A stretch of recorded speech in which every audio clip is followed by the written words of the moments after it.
sta facendo il riparto dei 21 milioni per le scuole materne e dei 21 milioni per gli asili nido,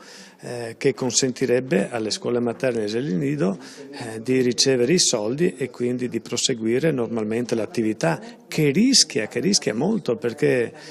il contributo della Regione è fondamentale ed è stato fatto un grossolano errore nel momento in cui è stato fatto il bilancio, gliel'avevamo detto, l'imputazione dei 21 milioni per le scuole materne più i 21 milioni per gli asili nido nel fondo della sanità, e quindi non riescono a fare riparto ed erogare questi contributi alle scuole materne e agli asili nido. Zaia sta mettendo in ginocchio un sistema importantissimo per la nostra regione, perché le scuole materne sono circa il 70% delle scuole esistenti, vuol dire 90.000 bambini che hanno un servizio grazie a questa realtà che si chiamano scuole paritarie, che possono essere scuole private, parrocchiali oppure anche scuole comunali.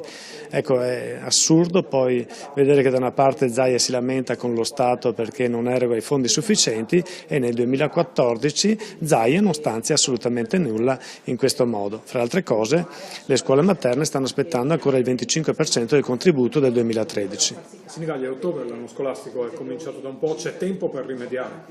Io dico all'assessore, nuovo assessore Bendinelli, che la priorità di tutte le priorità è appunto fare immediatamente il riparto, trovare i soldi, se è necessario dire chiaramente che ci vuole un assestamento e erogare immediatamente, dare certezza alle scuole materne che questo contributo arriverà, altrimenti chi pagherà sarà un'ulteriore tassa per le famiglie, perché l'incremento sarà a carico delle famiglie. Sarà questo il risultato legato ai ritardi di Zaia.